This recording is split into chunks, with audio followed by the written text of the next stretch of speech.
우리가 명절을 보냈죠. 명절이 꽤 길었죠, 연휴가. 그런데 이번 명절에는 특이한 점 하나가 있었는데 바로 눈이었습니다. 눈. 어, 저는 이렇게 많은 눈이 내릴 줄 몰랐어요. 뉴스에 보니까 한 117년 만에 이렇게 많은 눈이 왔다라고 얘기하더라고요. 네, 117년 만에. 와, 엄청나게 그러니까 우리가 살면서 겪어보지 못했던 눈이 만큼 내렸다는 것이죠. 용인에는 제 형 말로는 한 40cm 정도가 내렸다고 하더라고요. 야, 말이 40cm지 정말 이렇게 많은 눈이 내렸구나라는 생각이 들었습니다. 그래서 저도 저희 가정도 먼저 이제 처가를 내려갔어요. 처가 내려가서 이제 명절쯤에 용인으로 올라와서 명절을 새야겠다라고 생각했습니다. 그래서 먼저 미리 이제 보성으로 내려갔는데 보성으로 내려가서 이제 올라올 때쯤 되니까 이제 눈이 이제 막 내리기 시작하는 거예요. 눈이 막 내리기 시작하는데 어, 처음에는 저희 쪽에는 눈이 그렇게 많이 내리진 않았습니다. 근데 그 용인 지역 그 중부나 이쪽에서는 굉장히 많이 내렸나 봐요. 그래가지고 어, 연락이 왔습니다. 올라오지 말라고. 거기서 생명 보존하라고. 그래서 올라오지 말고 오는 길에 이게 이제 눈 때문에 미끄럽고 사고도 많이 나니까 실제로 뉴스에 사고가 많이 났더라고요. 많이 그런 사고들이 나고 저희 어머니가 또 걱정이 좀 많으세요. 어떤 일이 있을 때 걱정 그래서 우리가 걱정병이다 많이 얘기하는데 제가 걱정이 많으세요. 그러니까 우리가 눈길에서 출발한다고 하면 출발하는 그 순간부터 도착할 때까지 계속 이제 애태우시면서 막 걱정하신 그게 눈에 선하죠. 그러니까 어머니가 전화해서 절대로 올라오지 마라 오늘은. 좀 눈이 그치고 또 길이 괜찮아지면 그때 올라와라 하고 해서 계속해서 그래서 제가 그날 올라가지 못하고 그 다음날 올라갔어요. 다음날 올라갈 때도 올라간다는 얘기는 안 했어요. 왜냐면 또 걱정 때문에 미리 이렇게 말씀드리지 말고 올라가면서 중간에 이제 도착할 때쯤에 말씀드리자. 그래서 제가 그 보성에서 용인에 올라갈 때 보니까 내비가 보통은 항상 제가 거의 지금까지 다니면서 고속도로를 안 가르쳐 준 적이 없었거든요. 근데 이번에는 내비를 딱 켰는데 어느 내비든지 다 국도를 가라는 거예요. 320km가 딱 찍히더라고요. 320km를 국도로 가는 거예요. 저는 한 번도 그렇게 해본 적이 없거든요.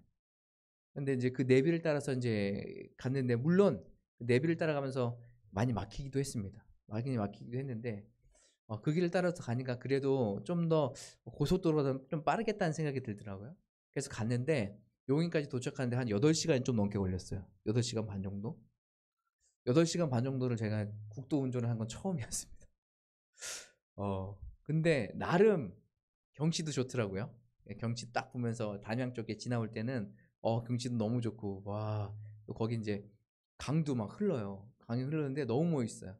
강도 막 흐르면서 아내가 저쪽 길로 갔어야 되는 거 아니냐라고 얘기했지만 제가 잘못 갔는데도 불구하고 항상 긍정적인 마인드로 경치가 너무 좋다라고 이렇게 얘기해줘서 얼마나 감사한지. 그래서 거기에 이제 국도를 따라서 쭉 올라갔습니다.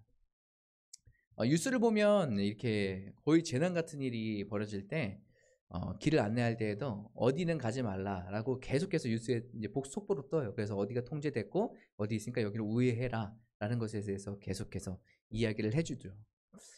저는 그 모습을 보면서 우리 인생에도 동일하게 이런 경고의 메시지들이 있다는 것을 좀 생각하게 됐어요. 우리가 그리스도인으로서 삶을 살아갈 때에도 마찬가지로 우리는 상황을 보고 우리 평소 가던 길로 가면 되겠지 라고 생각하고 그냥 어떤 상황인지도 모르고 그냥 막 생각해서 판단하고 그렇게 갈 때가 많이 있는 것들을 보게 돼요. 그런데 저 이번 일들도 좀 겪으면서 제가 그 뉴스들을 보고 또 사람들이 연락을 주고 하는 그런 과정 속에서 우리 인생에도 우리 그리스도인으로서 우리가 삶을 살아갈 때에 한 길만 있는 게 아닌데 그렇죠? 신앙에도 여러 가지 위기들이 있잖아요. 그렇죠? 위기들이 찾아올 때마다 이제 자꾸 우리에게 신호를 주기 시작하는 거예요. 거기는 지금 막혀 있으니까 좀 이쪽으로 돌아가는 게 너한테 더 좋을 거야. 좀 돌아가는 길인 것 같지만 그래도 너에게 더 이 길이 유익이 될 거야. 물론 우리가 운전을 하다 보면은 저도 요번에 가다 보니까 눈이 조금 있는데 저 정도는 밟아도 되겠지 하고 그냥 제가 밟고 갔거든요. 차로. 근데 바퀴 막 헛돌리는 거예요. 그러니까 갑자기 겁이 덜컥 나는 거예요.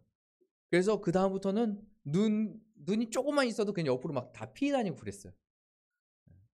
내 의지로 나는 내 생각에는 괜찮겠지 하는 그런 길도 별거 아니라고 생각했던 것도 나에게 큰 영향을 줄 수 있구나 생각이 들어요. 그래서 우리 인생에도 우리 신앙에도 하나님께서 계속해서 신호를 주세요. 말씀을 통해서 또 우리의 삶을 통해서 하나님께서 계속해서 신호를 주세요. 그럼 우리는 어떻게 될까?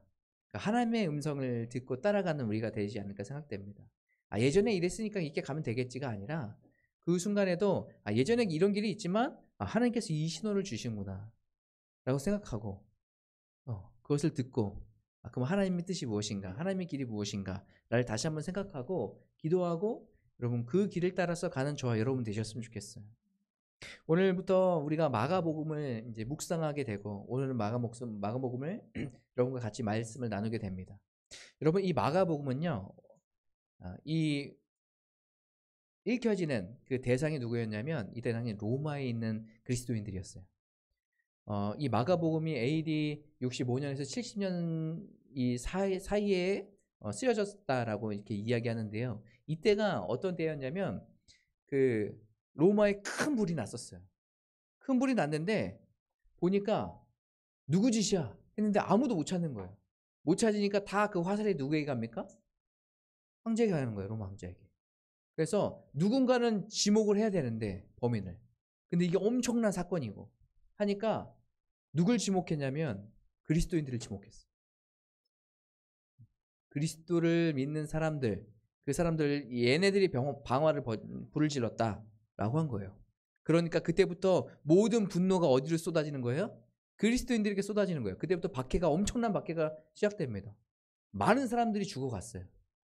많은 사람들이 화형을 당하기도 하고요. 맞아 죽기도 하고요. 옥에 갇히기도 하고요.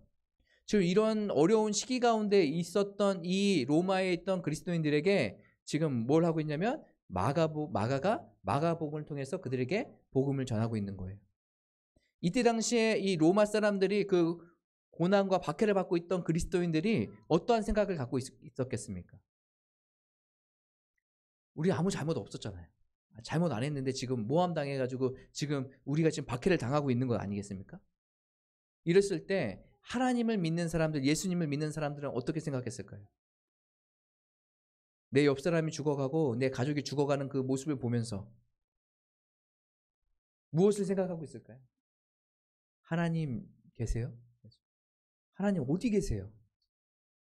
당장 그리스도인들 내 가족이 옆에서 죽어가는 그런 모습들을 바라볼 때 이들이 생각하기에는 어떤 마음이 있었겠습니까?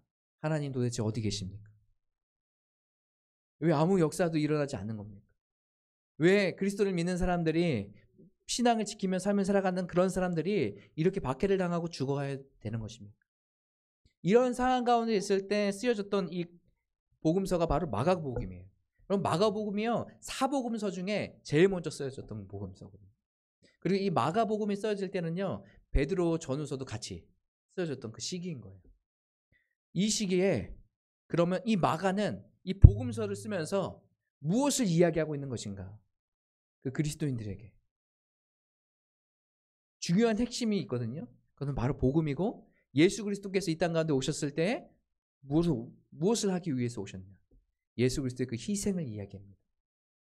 그러니까 지금 고난과 어려움을 당하고 있는 이 그리스도인들에게 예수 그리스도의 이 오신 목적, 이 복음이 어떤 것인지를 알려주고 예수님이 이 땅 가운데 무엇을 하기 위해 오셨다고요? 희생하기 위해 오셨다. 이것을 알려주고 있는 거예요. 그러면서 그리스도인들에게 믿음을 더 붙잡고 삶을 살아갈 것을 권면하고 이야기하고 있는 책이 바로 이 마가복음이에요. 특별히 이 마가 하면 제일 많이 떠올리는 게 어떤 거예요?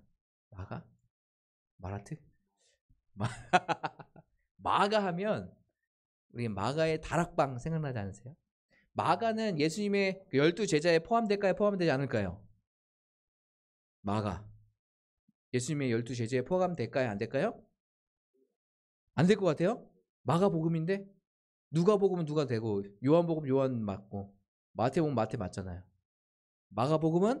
마가는 예수님의 제자가 아니, 맞아요. 초대 예수님의 제 12제자에 속하진 않았어요.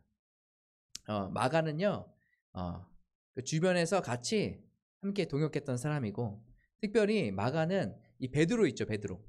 이 베드로와 함께 친밀한 관계를 있었던 사람이에요. 그래서 어느 혹자들은 베드로의 제자, 또 어느 혹자들은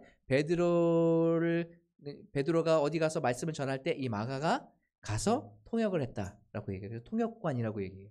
그러니까 굉장히 밀접한 관계에 있었던 사람이 이 둘이었죠. 그리고 마가가 또 어디서 나오죠? 바울과 바나바와 또 마가가 나오는데요. 같이 전도여행 갔다가 마가가 중간에 돌아가 버립니다. 집으로. 힘들어가지고. 그래서 나중에요. 바울과 바나바가 다시 전도여행을 갈 때 뭐를 얘기하냐면 바나바가 마가를 데리고 갑시다라고 얘기해요. 왜냐하면 바나바와 마가는 가족 관계였거든요. 그래서 바나바의 조카가 바로 마가예요. 그러니까 이 마가를 데리고 갑시다 했을 때 무슨 일이 벌어지냐면 바울이 안 됩니다 얘기해요. 그것으로 싸워요. 바울과 바나바가. 왜요? 그때 걔 도망갔잖아요. 그때 걔 돌아갔잖아요. 나 약하네. 그러면서 막 안 좋게 생각하면서 데려가지 맙시다라고 막 얘기했거든요. 그랬던 마가예요. 그런데요, 나중에는요, 바울이 나에게 진짜로 도움되는 사람이 바로 마가다라고 얘기해요. 그럼 나중에는 이렇게 관계가 바뀌기 시작하거든요. 여러분, 우리도 인생의 그 그리스도인으로서 삶을 살아가다 보면 여러분, 바울과 같이 그냥 끝까지 열심을 다해서 열정을 다해서 어떤 일이 있어도 묵묵하게 가는 사람도 있는 반면에 어떤 사람들은 가다가도 또 실패하고 넘어져서 또 쓰러지고 두려움 때문에 다시 주저앉는 사람들이 있을 때가 있어요. 바로 저 같은 사람들. 신앙으로 내가 하나님의 말씀 붙잡고 살면 살아가겠다라고 고백하고 이야기했던 사람이지만 우리가 그 길을 가다가 보면 또 여러 가지 상황과 어려움으로 말미암아서 두려움으로 말미암아서 주저앉은 그런 때가 있단 말이에요. 마가도 그 시기를 겪은 사람이에요. 그런데 거기에서 마가가 끝난 게 아니라 그 바나바, 성령 충만하고 착한 사람 이 바나바, 이 사람을 통하여서 또 베드로를 통하여서 이 마가가 그 안에서 잘 세워져 갔다는 것을 우리가 알 수가 있어요. 그러니까 좋은 영향력을 지금 이 마가가 받았다는 거죠. 그래서 이 마가가 끝에는 어떻게 해요? 이 마가복음을 쓰게 되는 거예요. 예수님의 생애. 오늘 말씀에 의하면 이 마가가 1장 1절에 이렇게 이야기합니다. 1장 1절 다 같이 한번 보도록 하겠습니다. 1장 1절 함께 읽도록 하겠습니다. 시작. 하나님의 아들 예수 그리스도의 복음의 시작이라. 아멘. 여기서 이 복음을 이야기할 때요, 유앙겔리온이라고 이야기합니다. 헬라어로. 이 유앙겔리온은 어떤 때 사용하는 단어이냐면 그 왕이 바뀌잖아요. 왕이 바뀔 때 유앙겔리온이라고 얘기해요. 그러니까 우리가 저 왕에서 다른 왕의 통치를 받을 때, 그리고 우리가 이스라엘 백성들이 다른 왕으로 바뀌었을 때, 그리고 다른 나라의 지배를 받았을 때 왕이 바뀌잖아요. 그럴 때 어떻게 해요? 유앙겔리온이라는 이 단어를 사용했다라고 얘기해요. 지금 이 단어를 지금 어디서 이야기하고 있어요? 이 마가는 예수 그리스도의 복음의 시작이다라고 이야기할 때 이야기를 씁니다. 그리고 창세기 1장 1절에 창세기 시작할 때에 나왔던 단어와 또 여기 마가복음 1장 1절이 시작하는 이 단어가 같은 단어래요. 그래서 어떤 학자들은 이 창세기 1장 1절 창조에 대해서 이야기할 때 창조의 완성은 무엇이냐? 마가복음 1장 1절에 이야기하고 있다. 그것이 바로 복음, 예수 그리스도라는 것을 이야기한다고. 그러니까 이 마가복음 뭐예요? 마가복음에서 이 마가복음을 쓰는 이 이유를 명확히 이야기하고 있는 거예요. 그게 뭐예요? 복음, 예수 그리스도를 이야기하고 싶은 거예요. 예수님의 이 생애와 예수 그리스도를 이야기하면서 우리가 지금 이 어려운 시기에 어떻게 우리가 복음을 붙잡고 예수 그리스도를 붙잡고 승리하면서 이겨내면서 버티면서 나가야 될지를 지금 말해주고 있는 것입니다. 그래서 이 유앙겔리온, 왕이 바뀔 때라고 얘기했잖아요. 이 복음이, 우리가 복음을 받아들였다라는 것은 우리 이제 예수 믿는 사람이에요, 이 정도의 그런 개념의 이야기가 아니라 우리가 복음을 받아들였다는 것은 내 주인이 바뀌었다는 것이에요. 내 삶의 주인이 지금까지는 나였어요. 그리고 내 삶의 주인이 지금까지는 세상이 그 어떤 것이었어요. 재정이 될 수도 있고 어떤 권력이 될 수도 있고 세상에 큰 무언가 나를 도와주고 나를 행복하게 해주고 나를 즐겁게 해줄 수 있을 만한 그것이 나의 왕으로 나를 다스리는 사람으로 있었다라는 것이에요. 그런데 이 복음, 예수 그리스도의 그 복음을 받아들이는 우리는 이제는 그 왕이 아니라 바로 예수 그리스도가 우리의 왕이 되셔서 우리가 하나님의 백성으로 새 삶을 살게 되는 것이에요. 신분 자체가 바뀌는 거예요. 우리 나라 자체가 바뀌는 이 개념입니다. 그러니까 우리가 복음을 받아들였다, 우리가 예수님을 믿었다 하는 것은 이제는 세상의 백성, 세상을 따라가는 사람들이 아니라 어떤 사람들이에요? 하나님의 백성, 하나님의 나라의 시민권을 가진 사람들이라는 것이에요. 완전히 바뀌는. 여러분, 우리가 그리스도로 삶을 살아가는 건 세상을 섬기는 일이 아니라 바로 하나님을 섬기며 삶을 살아가는 사람들입니다. 그분의 다스림 안에 있는 사람들이 바로 복음을 받아들이는 사람들인 것이에요. 오늘 이것에 대해서 지금 마가는 명확하게 이야기하고 있는 것이죠. 복음, 그것이 바로 예수 그리스도. 예수 그리스도 안에 있는 사람들, 이 세상에 속한 사람들이 아니라 하나님께 속한 사람들이라는 것을 분명하게 이야기해 주고 있는 것이에요. 이 분명하게 이야기해 주는 이 복음의 첫 번째는, 다른 복음서는 뭘 얘기합니까? 예수 그리스도의 뭐 족보를 마태복음은 쭉 얘기하면서 예수 그리스도가 누구신지를 이야기하잖아요. 근데 어떤 분은 또 누가복음에는 예수님이 어떻게 나셨는지에 대해서 좀 자세히 이렇게 이야기하고 있잖아요. 그런데 마가복음은요, 바로 그냥 시작해버립니다. 바로 시작해서 뭐예요? 세례 요한의 이야기를 시작해요. 2장 말씀에 보면 2절 말씀에 보면 이렇게 나와 있습니다. 선지자 이사야의 글에 보라, 내가 내 사자를 내 앞에 보내노니 그가 내 길을 준비하리라. 광야에 외치는 자의 소리가 있어 이르되 너희는 주의 길을 준비하라. 그의 오실 길을 곧게 하라. 이사야 말씀에 이 말씀을 인용하면서 이 사람이 누구라는 얘기예요? 바로 세례 요한이라고 이야기하는 거죠. 말씀에 보면 이렇게 나와 있습니다. 3절에 광야에 외치는 자의 소리가 있어. 그러면서 나중에는 이 세례 요한이 뭐 낙타털을 입고 허리에 가죽띠를 띠고 메뚜기와 석청을 먹고 막 이런 얘기를 쭉 하거든요. 이때 누구를 좀 이렇게 연상시키냐면 이사야 선지자를 연상시켜요. 이 세례 요한. 그러니까 하나님의 말씀을 전하는 그 예수 그리스도의 그 오심을 준비하는 그 사람, 이 사람이 바로 이 세례 요한인데, 이 세례 요한을 통해서 하나님께서 그 예수 그리스도의 오심에 대해서 선포하고 있다는 것을 우리가 볼 수가 있는데요. 오늘 말씀에 의하면 3절 말씀이 참 중요한 게 광야에 외치는 자의 소리가 있다라고 얘기해요. 광야에 외치는 자가 있다. 그게 바로 세례 요한이다. 이렇게 얘기하지 않아요. 외치는 자에 뭐가 있다고요? 소리가 있다라고요. 우리가 그 메시지를 전하는 사람, 그 메시지가 있는데 우리는 많은 부분 메시지를 전하는 사람의 포커스가 맞춰져 있는 것 같아요. 그 사람의 유명세, 거기 그 사람이 왔대 하고 막 거기 쫓아가고 그래서 얼굴 보려고 하고 하는. 그런데 오늘 말씀에 참 중요한 것이 세례 요한도 있지만 세례 요한보다 더 중요한 건 뭐냐면 그 소리에 있는 것이에요. 세례 요한이 지금 무엇을 선포하고 있는지, 하나님께서 세례 요한을 통해서 무엇을 선포하고 있는지. 여러분, 우리가 사람에 집중하게 되면 그 메시지가 흐려지게 돼 있거든요. 그래서 우리가 잘못하다가는 어떤 뭐 큰 목사님이나 뭐 이렇게 존경할 만한 목사님, 그분들이 계시는 거는 참 좋은 일이에요. 그런데 우리가 그 사람 자체만을 바라보고 사람 자체만을 따라가다 보면 우리가 잘못된 길로 갈 수 있거든요. 그분이 말하는 하나님의 마음으로 전하는 그 말씀들, 그것에 우리가 더 집중해야 되는, 복음에 집중해야 되는 것이죠. 오늘도 3절 말씀에 외치는 자의 소리가 있다라고 얘기해요. 소리가 있다. 여러분, 복음에 집중하셨으면 좋겠어요. 복음에 집중하고 하나님의 말씀에 집중하는 저와 여러분 되셨으면 좋겠습니다. 세례 요한이 무엇을 얘기합니까? 4절 말씀에 보면 이렇게 나와 있습니다. 세례 요한이 광야에 이르러 죄 사함을 받게 하는 회개의 세례를 전파하니. 뭐예요? 회개의 세례를 전파한다라고 얘기하고 있어요. 우리가 저번에 요한복음을 같이 나누면서도 이야기를 했었는데, 이 회개라고 했을 때 그때 당시에 여기 나와 있지 않은 그 다른 이야기들이 있는데요. 그러면 우리가 어떻게 해야 됩니까? 라고 세례 요한에게 물었을 때 어떻게 해요? 이웃을 사랑하고 그들을 섬기는 것을 이야기하죠. 그치? 우리가 회개한다는 것은 돌이킨다는 거예요. 완전히 돌이키는 거예요.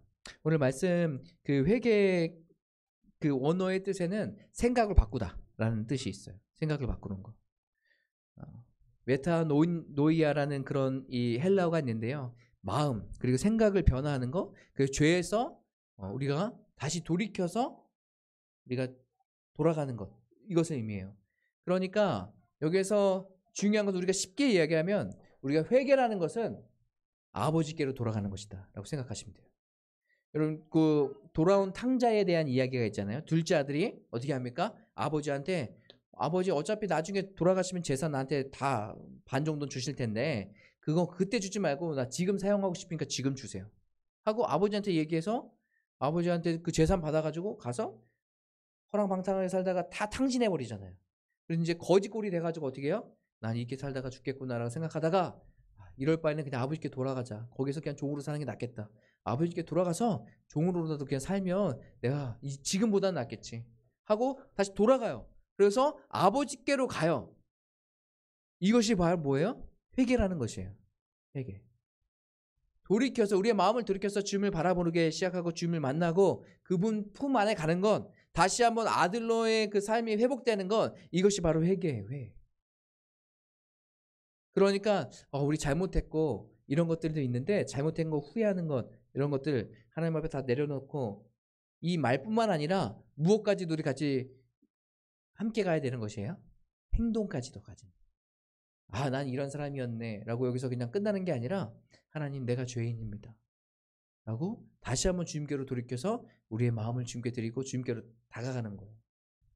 이게 바로 회개예요. 회개. 오늘 세례 요한이 이 회개를 외치고 있습니다. 그래서 우리에게 이 사람들에게 우리에게 무엇을 이야기하고 있어요? 회개의 세례를 이야기하고 있어요. 세례는 뭐예요? 다시 태어나는 거예요. 옛사람 내가 이제 죽고 이제 하나님으로 말미암아서 우리가 새로운 사람이 되었다는 것. 예수 그리스도로 말미암아서 우리가 새로운 사람이 되어서 이제 새 사람이 되었고 거룩한 사람이 되고 이제 하나님의 백성이 되었다는 것을 의미해요. 그러니까 이 회개의 세례는 어떻게 보면 같은 이야기죠. 주님께로 돌아가는 거예요. 사랑하는 성도 여러분, 우리가 저와 여러분이 주님께로 돌아가셨으면 좋겠습니다. 오늘 주의 길을 예비한다라고 이야기하고 있잖아요. 이 세례 요한은 예수님이 오심, 예수님을 사람들이 받아들일 수 있도록 뭐예요? 먼저 그 길을 다져놓고 있는 거예요. 그러면서 너희가 지금 잘못 살고 있어. 회개해야 돼. 네가 죄를 벗어버리고 이제 하나님을 바라봐야 돼. 라는 것에 대해서 계속해서 이야기하면서 예수 그리스도의 오심을 예비하고 있는 거예요. 저도 이제 군대에 있을 때 제가 군종병이었거든요. 근데 저보다 이제 제가 일병일 때 상병이었던 한 분이 계셨는데 그분이랑 같이 이제 예배를 드리기 시작한 거예요. 근데 그분은 처음에는 예수님 막 그렇게 믿고 잘 믿고 막 그런 분이 아니었어요. 그냥 성품은 착한데 그냥 그렇게 그냥 세워라 내어라 이렇게 보내셨던 분이에요. 같이 예배 드리고 교제도 많이 하고 이렇게 하면서 그분이 조금씩 바뀌기 시작하더라고요. 마음밭이 더 좋아지기 시작했고 또 복음을 받아들이고 또 예수 그리스도 받아들이는 거 예배 때마다 막 반응하는 게 점점 막 달랐어요. 그리고 결국에는 나중에는 뭘 했냐면 소대에서 군종병까지 했어요. 그게 막 변화되는 그런 모습들이 보이기 시작하더라고요. 그러면서 결국에는 예수 그리스도 영접하고 거기서 이제 군종병까지 하면서 그런 모습들을 보면서 참 신앙의 그 사람들이 그 예수 그리스도를 받아들인 게 단계가 있구나. 처음부터 막 어떤 사람은 받아들일 수 있는 사람도 있겠지만 그 전부터 조금씩 다져지는 그런 시간들이 좀 필요하구나라는 생각이 들었어요. 세례 요한이 그 역할을 하고 있는 거예요. 예수 그리스도의 오심 그리고 예수 그리스도가 나타나시기 전에 사람들에게 나타나서 말씀 전하기 전에 먼저 뭘 하고 있는 거예요? 그들의 마음을 좀 다지고 있는 거예요. 너희들이 지금 잘못된 길로 가고 있다. 죄 가운데 가고 있다. 하나님께서 기뻐하시지 않는 길로 가고 있다. 지금 우리가 회개해야 될 때다. 하면서 그들의 마음을 지금 다지고 있는 것이에요. 세례요한은 지금 그 사명을 지금 감당하고 있는 것이죠. 그러면서 그 그리스도인들 많은 유대인들에게 너희들이 지금 회개해야 된다라는 것을 명확하게 이야기해주고 지금 계속해서 병종을 울리고 있는 것이죠. 그러면서 예수 그리스도의 오심을 이야기하며 쭉 이야기하고 있습니다. 우리 지금 이 시대를 살아가는 우리가 회개해야 될 때가 아닐까 생각됩니다. 우리의 삶을 좀 돌아봤으면 좋겠어요. 내가 정말로 주님 안에서 하나님께서 기뻐하시는 삶을 살면서 살아가고 있나? 아니면 내 정욕과 내 생각과 내 판단대로 내가 하나님을 주인으로 모시지 않고 그냥 여전히 내가 주인 되어서 삶을 살아가고 있지는 않나? 또 세상의 여러 가지 일들을 바라보면서 나만 아니면 되지라고 하면서 그냥 쉽게 넘어가 버리고 여기고 그렇게 삶을 살고 있지는 않나? 이웃에게 하나님의 사랑을 전해야 되는데 그렇게 하지 않고 섬기지 않고 내 것만 챙기면서 삶을 살아가고 있지는 않나? 여러 방면에서 우리가 좀 우리의 삶을 점검할 필요가 있다고 생각해요. 그리고 오늘 세례 요한이 외쳤던 것처럼 우리에게 너희들이 회개해야 된다. 너희들의 삶을 돌이켜야 된다. 돌아봐야 된다. 그리고 하나님께로 다시 돌아가야 된다라는 것에 대해서 이야기하고 우리가 이것을 그냥 쉽게 넘겨버리지 않고 우리의 삶 가운데 적용하셨으면 좋겠어요. 하나님, 우리가 우리의 마음을 돌이켜서 주님을 바라보기 원합니다. 우리의 생각이 하나님께로 다시 한번 향하기 원합니다. 우리의 모든 행동과 삶이 하나님께서 기뻐하시는 삶으로 다시 돌아가기 원합니다. 하나님, 우리의 삶을 인도해 주시고 회복시켜 주시옵소서라고 고백하며 삶을 살아가는 저와 여러분의 삶이 되시길 간절히 기도하겠습니다. 우리 이 시간에 같이 찬양하고 함께 기도하실 텐데요. 주님 마음 내게 주소서라는 찬양이거든요.